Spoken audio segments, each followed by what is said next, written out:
Hello everyone, চলে এসেছি আবার একটি নতুন ব্লগ নিয়ে। তো আমার ফোনটা নষ্ট হয়ে গেছিলো জন্য বিগত প্রায় 1 মাস ধরে আমি কোনো ভিডিও শ্যুট করতে পারিনি, কারণ আমার ফোন একদমই ফোনটা মরে গেছে বলতে পারো। তো এই যে সেদিন আমি আর মা যাচ্ছিলাম নদীতে পুজো করতে। আর পুজো করতে যাচ্ছিলাম মেনলি আমাদের এই চৈত্র মাসে ছট পূজা হয়, সেই ছট পূজাটার জন্য আমি আর মা যাচ্ছিলাম সেদিন।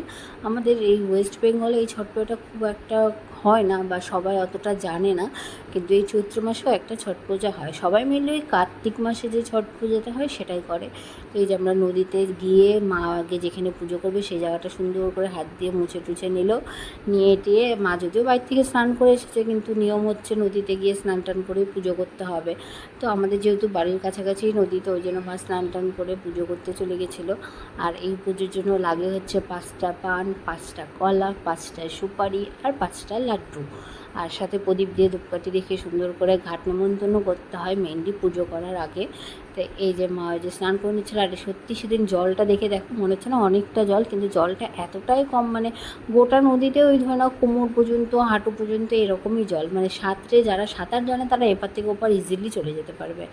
আর এই যে মা পুজো করা শুরু করে দিয়েছিল। আর সেদিন এতটাই রোদ ছিল না, আমি ভিডিও করছিলাম ঠিকই, কিন্তু আমি বুঝতে পারছিলাম না আদৌ ঠিকভাবে করছি কিনা। শুধু ফোনটাতে স্ক্রিনে মায়ের লাল লাল শাড়ি বোঝা যাচ্ছিলো, তাছাড়া কিছুই বুঝতে পারছিলাম না। তো এই যে মা এখানে পুজোর সব রেডি করে নিয়ে পুজো করছে। আর তোমাদেরকে আমি একটা কথা বলি, এই পুজোটা আমাদের তো করা হতো না, রিসেন্টলি এটা নিয়ে দ্বিতীয়বার করা হচ্ছে। আমাদের একটা মানত ছিল, সেই মানত পূরণের জন্য এই পুজোটা করা হচ্ছে। তো এই পুজোটা করা হচ্ছে যে নবরাত্রি হয়, নবরাত্রির ষষ্ঠীর দিন এই পুজোটা করা হয়। বলা হয় ব্রহ্মাজি যে সৃষ্টিটা তৈরি করেছিলেন, সেই সৃষ্টি তৈরির ষষ্ঠ দিনে, প্রথম দিন থেকে সৃষ্টিতে কোনো আলো ছিল না, ষষ্ঠ দিনে প্রথম এই সৃষ্টিতে আলো পড়ে। তো সেই দিনটাকেই এই চৈত্রী ছট হিসেবে পালন করা হয়। এবার প্রত্যেকটা পুজোর এক একটাভাবে এক এক রকম গল্প থাকে, তো আমি এটাই জানি, তাই তোমাদের সাথে শেয়ার করলাম। আর এই যে মা পুজো করা কমপ্লিট হয়ে গেছিলো। আর এখানে সেদিন এই প্রদীপটা জ্বালাতে এতটা মুশকিল হচ্ছিলো, কারণ এতটা হাওয়া হচ্ছিলো, প্রদীপ জ্বালানো খুবই সমস্যা হচ্ছিলো।